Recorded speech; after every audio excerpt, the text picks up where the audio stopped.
एक गांव में एक किसान रहता था और उस किसान का नाम रमेश था। रमेश का गांव के बाहर एक छोटा सा खेत था। वह अपने खेत पर फसल बोता और उसकी देखरेख करता था। एक बार फसल बोने के कुछ दिनों बाद उसके खेत में चिड़िया ने घोंसला बना लिया। चिड़िया का नाम बुलबुल था। कुछ समय बीता तो बुलबुल ने वहाँ 2 अंडे भी दे दिए थे। उन अंडों में से 2 छोटे छोटे बच्चे निकल आए। बच्चे बहुत ही सुंदर और बुद्धिमान थे। वह बड़े मज़े से उस खेत में अपना जीवन गुजार रहे थे।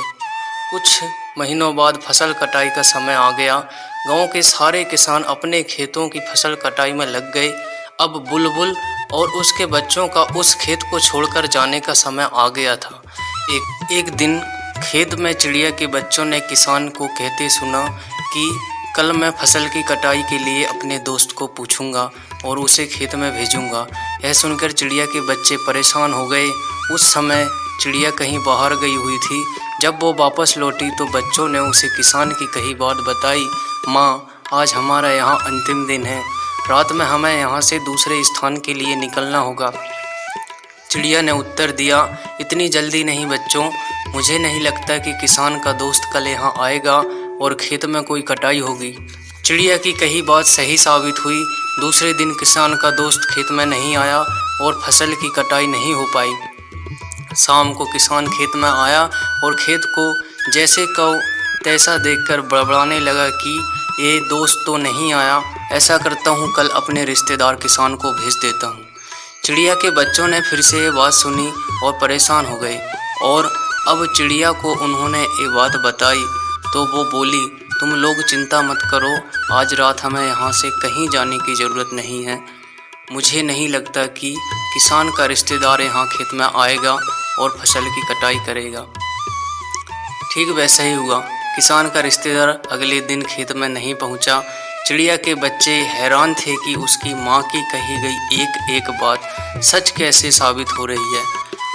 अगली शाम जब किसान खेत में आया तो खेत की वही हालत देखकर फिर से बड़बड़ाने लगा और कहने लगा, ये लोग तो लाख बार कहने के बावजूद खेत में फसल की कटाई नहीं करना चाहते हैं।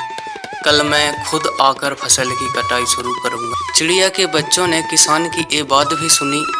अपनी माँ को बच्चों ने फिर से बताया तो बोली कि बच्चों, अब समय आ गया है कि हमारा इस खेत को छोड़कर जाने का।